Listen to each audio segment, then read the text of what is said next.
दोस्तों, आज की कहानी है बदन की गर्मी से राज ने चंदा के साथ। कहानी पसंद आए तो वीडियो को लाइक एवं सब्सक्राइब जरूर करना।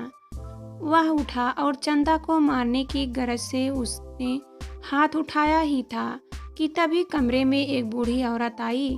वे राज की माँ थी। अरे राज, तू इसे छोड़ दे। चंदा, मैं तुमसे बहुत प्यार करता हूँ और अगर तूने मुझसे शादी नहीं की तो मैं जी नहीं सकूँगा। मनोज ने चंदा से कहा, पर मेरी माँ बाबूजी तो कभी इस शादी के लिए राजी नहीं होंगे, क्योंकि उनका कहना है कि तू नशा करता है और पूरे गांव में आवारागर्दी करता है। चंदा बोली, मैं नशा करता हूँ तो तेरी याद में दुखी होकर करता हूँ।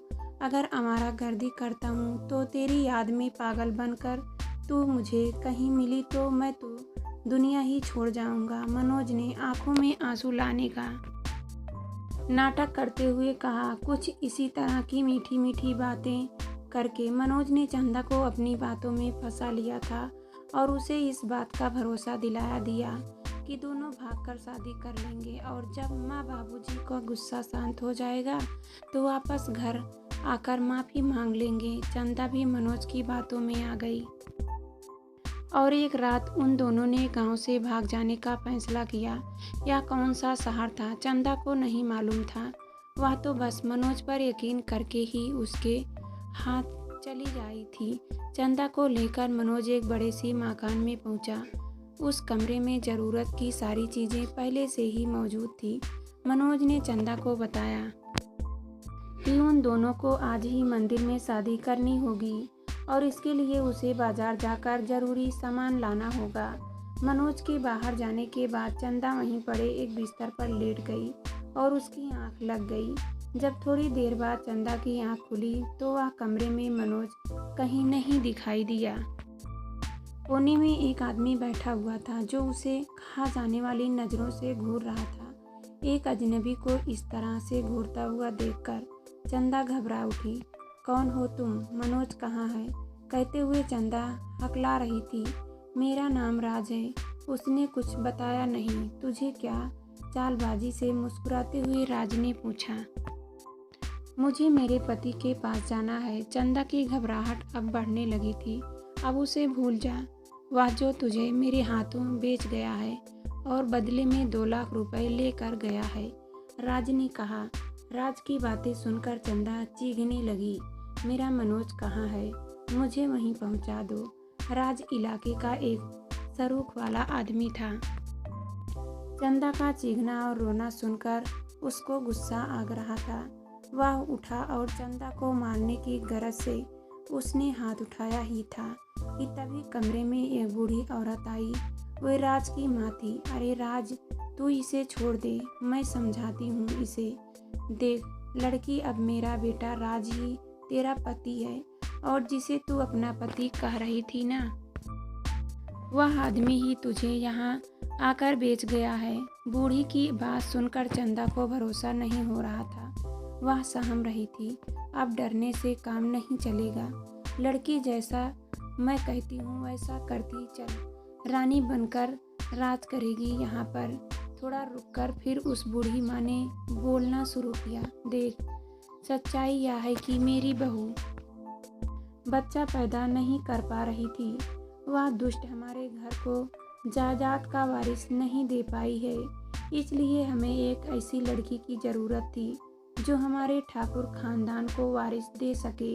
अब तू आसानी से मान गई तो ठीक, नहीं तो हम मजबूर हो जाएंगे, समझी। इस इलाके में औरतों की तादाद मर्दों के मुकाबले वैसे भी बहुत कम है। इसलिए यहाँ तो केवल मेरा बेटा ही तेरे साथ संबंध बनाएगा और वे सारे सुख देगा जो ये अपनी असली पत्नी को देता है। तूने अगर भागने की कोशिश की तो बाहर कितने लोग तेरा बलात्कार करेंगे तो गिन भी नहीं पाएगी। नहीं, ऐसा नहीं हो सकता। तुम लोग झूठ बोल रहे हो। मुझे मनोज के पास जाना है। चंदा चीख रही थी। हाँ हाँ, चली जाना अपने मनोज के पास। एक बात कान खोल कर सुन ले, हमें भी तुम्हारी ज़रूरत नहीं है। हमें एक लड़का दे दे और फिर चली जाना यहाँ से। राज गुस्से में बोल रहा था। उसकी बातें सुनकर चंदा कमरे में इधर उधर भागने लगी। यह ऐसे नहीं मानेगी, राज ऐसा कर इसे रस्सियों में बांध कर डाल दे, कुछ दिनों में ही इसका दिमाग सही हो जाएगा। बूढ़ी ने कहा। राज ने एक रस्सी मंगवाकर चंदा को बिस्तर के पाए से बांधकर दरवाजा बाहर से बंद कर दिया और चंदा को 2 दिन का समय सोच विचार करने के लिए दिया। चंदा कमरे में बंधी हुई सिसकती रही। उसे क्या पता था कि किसी से प्यार करने की इतनी बड़ी सजा मिलेगी। आज उसे पछतावा हो रहा था। पूरे 24 घंटे हो चुके थे। चंदा ने कुछ भी नहीं खाया था। अचानक कमरे का दरवाजा खुला। चंदा किसी के आने की बात सोचकर अंदर तक दहल गई थी। उसने अपने आप को और भी समेट लिया था। सुनो, कुछ खा लो, ऐसे कब तक पड़ी रहोगी? यह एक औरत की आवाज़ थी। आवाज़ सुनकर चंदा ने आंखें ऊपर की तो देखा कि एक खूबसूरत औरत सिर पर पल्ला डाले हाथों में खाने की थाली लिए उसके सामने खड़ी थी। चंदा समझ गई कि ये राज की पत्नी है। मेरा नाम मंजुला है और तुम्हें मुझसे डरने की ज़रूरत नहीं है। हालांकि मेरे आदमी को अपने बस में करके तुम मेरी सौत बन सकती हो, लेकिन फिर भी मैं तुम्हें खाना खिलाने आई हूँ। राज की पत्नी ने चंदा के बंधनों को खोला और चंदा के हाथ मुंह को साफ किया। ये कुछ कपड़े लाई हूँ, चाहो तो नहाकर इन्हें पहन सकती हो और फिर खाना खा लो। आप मुझे इतना बता दीजिए कि अगर मेरी जगह आप होती तो क्या आप खाना पीना खा सकती थी? अगर आपने किसी से प्यार किया होता और वह आपको धोखा दे दे तो आपको कैसा लगता? देखो, मैं यहाँ बरसों से हूँ और मैं यही कहूँगी कि जो तुमसे कहा जा रहा है उसे मान लो, क्योंकि तुम्हारे रोने का कोई भी असर इन पर नहीं होने जा रहा है। मंजुला ने चंदा को समझाते हुए कहा। पर फिर भी चंदा को मंजुला की बातें समझ नहीं आ रही थी। उसे तो लग रहा था कि एक बार अगर वह यहाँ से भागने में कामयाब हो गई तो सीधा अपने गांव जाकर माँ बाबूजी से माफ़ी मांग लेगी। पर शायद यह सब इतना आसान नहीं होने वाला था। कुछ दिन बीतने के बाद राज की माँ फिर से उसके कमरे में आई। उनके साथ में राज भी था। सुन लड़की, जाकर नहा धो ले और सज सिंगार भी कर ले। वैसे तो सिंगार नहीं भी करेगी तो भी कोई असर नहीं पड़ने वाला है। और बेटे राज, तू आखिर किस दिन का इंतजार कर रहा है? अब समय आ गया है, तुझे अपनी मर्दानगी साबित करनी होगी। दिखा दे दुनिया को। मेरा बेटा राज भी एक बेटा पैदा करने की ताकत रखता है। राज को मानो इसी बात का इंतजार था। चंदा के लाख हाथ पैर पटकने के बाद भी राज ने दरवाज़ा बंद किया और एक एक करके चंदा के सारे कपड़े उतार फेंके और उसके अनछुए बदन को अपने बदन से रगड़ने लगा और उसका बलात्कार किया। 1-2 बार नहीं बल्कि पूरे महीने तक बिना नंगा किए हुए राज चंदा के साथ बलात्कार करता रहा। चंदा रोती रही और बलात्कार का शिकार होती रही, पर उसका रोना सुनने वाला वहाँ कोई नहीं था। एक दिन राज की माँ चंदा के कमरे में आई। उनके साथ एक डॉक्टर भी थे। इसे चेक करके बताओ कि यह पेट से हुई भी है कि नहीं। डॉक्टर अपने काम में लग गई और चंदा के कुछ सैंपल लेकर उनकी जांच की। कुछ देर के बाद डॉक्टर ने चंदा के पेट से होने की सूचना दी। राज को यह बात पता चली तो वह खुशी से फूला ना समाया। आज उसे अपनी मर्दानगी पर बड़ा घमंड हो रहा था और उसने मान लिया था कि औरत बदलने से वह बेटे का बाप बन जाएगा। चंदा पेट से क्या हुई? उसके कमरे में सूखे मेवे फल का अंबार लगा दिया गया। किसी चीज़ की कोई कमी नहीं रहने दी गई। चंदा के आसपास राज और उसकी माँ रोज आते और चंदा के पेट पर नज़र डालते और इशारों इशारों में ही खुश होते। एक दिन सुबह से ही चंदा की खूब अवभगत हो रही थी, क्योंकि राजू से अपने साथ लेकर पास के अस्पताल में ले जा रहा था। राज वहां जाकर चंदा के पेट में पल रहे भ्रूण के लिंग की जांच कराता और अगर चंदा के पेट से लड़की पल रही होती तो उसका पेट गिरा देता।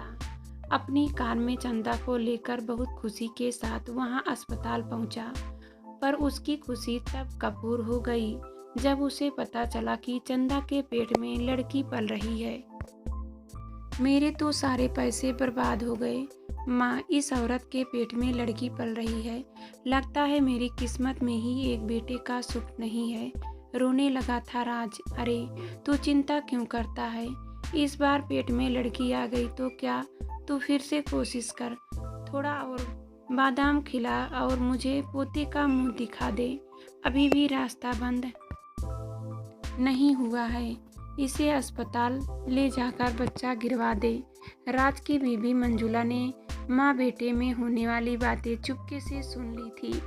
उसके कदम चंदा के कमरे की तरफ बढ़ चले। चंदा कमरे में अपने सिर को पैरों में डालकर बैठी थी।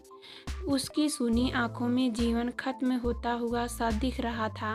मंजुला चंदा के करीब जाकर उसे पुचकारने लगी। मुझे इस दर्द में देखकर तुम्हें तो बहुत ही अच्छा लग रहा होगा ना? तुम तो ठहरी ठकुराइन भला, तुम मेरे दर्द को क्या समझोगी? आखिरकार तुम कैसी औरत हो? चंदा का दुख अंदर से उमड़ पड़ रहा था। नहीं, मुझे तुम गलत मत समझो। जब भी मैं पेट से होती हूँ ये लोग मेडिकल जांच करा कर पेट में लड़का या लड़की होने का पता लगा लेते हैं। अगर लड़की होती है तो मेरा बच्चा गिरवा देते हैं। मेरी सास और मेरे पति ने मिलकर मेरा 2 बार बच्चा गिरवाया है। बेटा ना पैदा कर पाने के लिए मुझ पर कितना जुल्म ढाया है इन लोगों ने, वह मैं जानती हूँ। मैं तो दुख भी अभागी हूँ। मंजुला की आंख में भी नमी थी। तो फिर तुमने आवाज़ क्यों नहीं उठाई, या फिर तुमने भागने की कोशिश क्यों नहीं की? चंदा ने पूछा। यहाँ से तो भागना नामुमकिन नहीं है, क्योंकि आसपास के इलाके में राज के आदमी फैले हुए हैं जो इसके इशारों पर कुछ भी कर सकते हैं। मैंने आवाज़ उठाई तो मुझ पर कई तरह के जुल्म किए गए, और जब ये लोग मुझे शहर के एक अस्पताल में मेरा पेट गिरवाने ले गए, तब मैं बहाने से वहाँ से के टॉयलेट में गई और मैं भागने की जगह तलाशने लगी। वहाँ खिड़की में लगे शीशे को सावधानी से हटाकर बाहर का रास्ता मिल सकता था, और मैंने वही किया। पर जैसे ही मैं पास ही बने एक पुलिस चौकी में पहुँचने वाली थी कि मेरे पति राज ने मुझे पकड़ लिया और मारते हुए घर ले आए।